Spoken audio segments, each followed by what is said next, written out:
Hi everyone. Just before I get into today's video, I would like to say a massive thanks to everybody that has commented, liked and shared the video.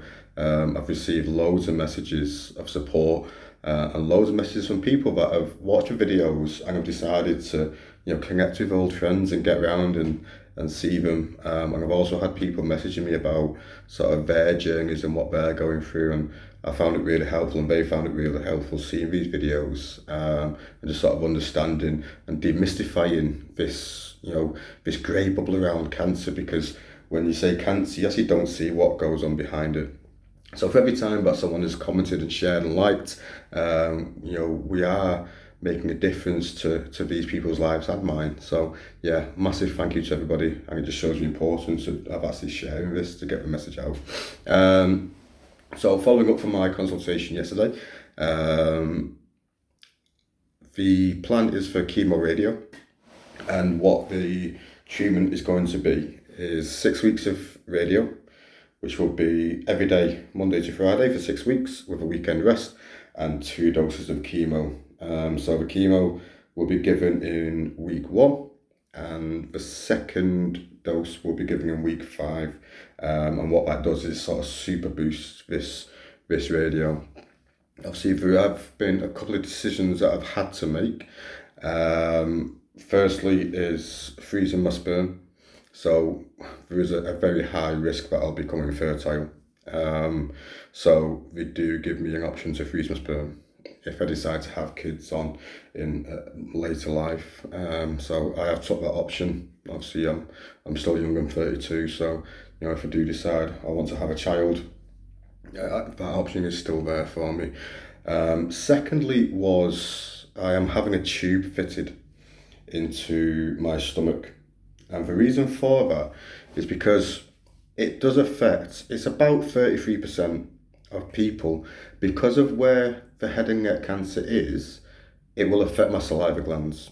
And what it'll do is it'll make my throat really dry and swollen. And there's a 33% chance that I won't be able to swallow and I won't be able to eat. So there are 2 options that I can take. I can risk it, but if I risk it and I don't have a tube fitted and I can't eat, they will put one up my nose, down my throat, but I'll have to stay in hospital for the duration of my treatment then, because I'm not able to self-feed myself. So the other option was to have a tube fitted before the treatment starts, which is I can then go home every day, I can feed myself through a tube, which they'll train me to do. So precautionary, I decided to take the tube. Obviously with COVID and obviously with people not being able to visit as frequently as what you'd like, I don't want to be spending 6 weeks in hospital because I can't eat, when I could have just took that slight inconvenience of having a little tube for however long it might be, and I can feed myself and I can sort of stay that little bit independent, which obviously for all of you that knows me, I'm quite an independent person. So yeah, a couple of side effects that will happen. I will get rashes on my throat, become dry and itchy. They're going to give me some moisturiser to keep care of that. My saliva will go really thick because it affects the saliva glands, and permanently it can affect my saliva glands, so my taste will change, and I'll have to use special toothpaste. So your saliva, the consistency of your saliva at the moment, it helps clean your teeth. Mine will change and it won't clean my teeth, so I have to use extra fluoride toothpaste and mouthwash for probably the rest of my life, which I'm not really bothered. Toothpaste is toothpaste, isn't it? And we'll lose hair on the radiation part, and it will affect the back there because it does go through. But with chemo, I'm probably going to lose my hair anyway, which, for me, it is what it is. It's a small price to pay. But one thing I am worried about, so I have to have a planning meeting now where I'll have my face mask made for me. So it's a mask that goes over my face, goes over my shoulders, and make sure that I stay in a certain position, because radio is so pinpoint nowadays, they don't want me moving about. On top of this planning meeting, I do have to go and see an oncologist dentist on that day as well. So because of head and neck cancer where it is, there's a condition called ORN, which is ORN. It's short for a word I can't even pronounce, but it kills your jawbone, especially in radio and chemo. So any teeth that might be infected, might have holes, cracks, infected gums, has to be removed before you start chemo and radio. So there's a possibility that I could have 8, 9, all of my teeth taken out before I start.